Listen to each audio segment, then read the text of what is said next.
Hi, it's Marcus at Aroma Time, and I want to talk to you guys today about what it is to be a vegan.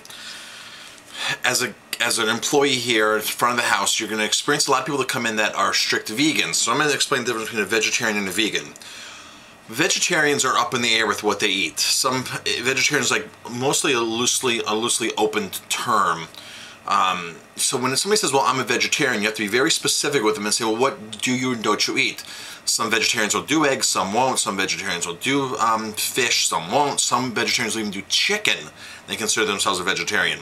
Now, I myself am vegetarian friendly. I prefer to eat vegetarian, but I'm not, 100% vegetarian. I'm not 100% vegan by no means, because I do taste everything that's in the restaurant here. I do try to avoid a lot of those in my diet. So when a customer says to you, I'm vegetarian, just simply ask, well, what won't you eat? Just so I can understand, because a lot of vegetarians are different. Now, the key term on the next level is going to be vegan. When somebody says they're a vegan, they're specifically referring to no animal products whatsoever on their plate. And a true vegan will have no animal products in their lifestyle whatsoever, like leather shoes, leather belt, a handbag, a wallet. They'll refrain from all that.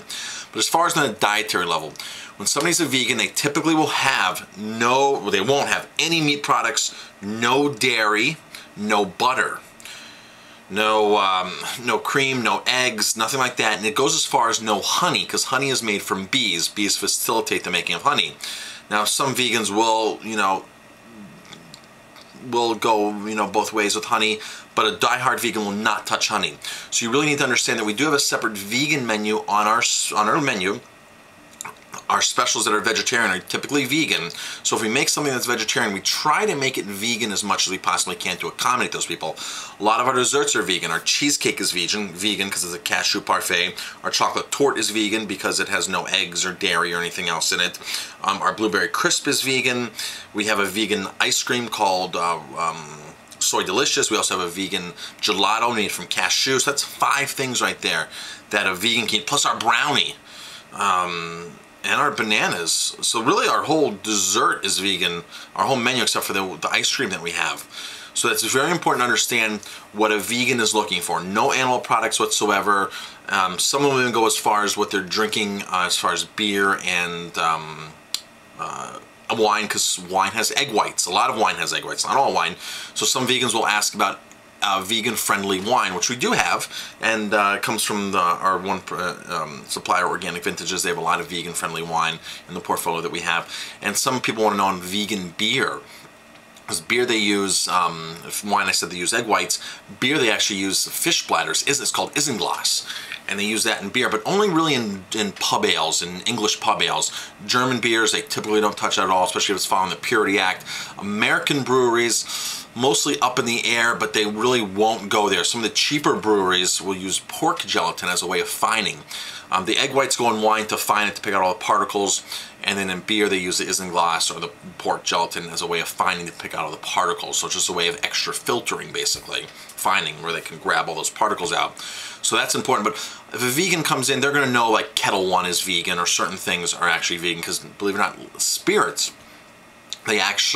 some spirits are actually filtered with charred cow bones. So of course now you're infiltrating some kind of cow product or cow bones into it.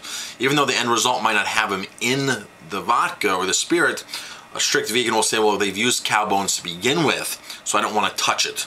So if a strict vegan wants to drink something that's a little more in-depth, and you might have to call myself or Jamie over, or maybe go on a website real quick.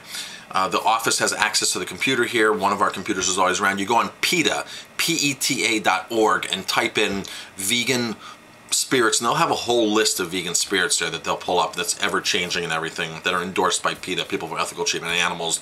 I know Kettle One vodka's on there. There's a lot that are on there. There's a lot that aren't on there, which means they are doing that kind of stuff. So it's very important to understand what are vegans looking for. A lot of vegans love our restaurant because we're one of the only few restaurants that can make really, really good vegan food.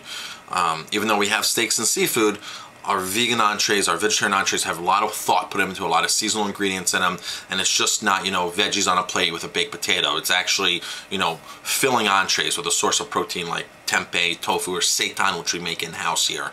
So please understand your vegan options, and let's wow those vegan guests that come here. Thanks.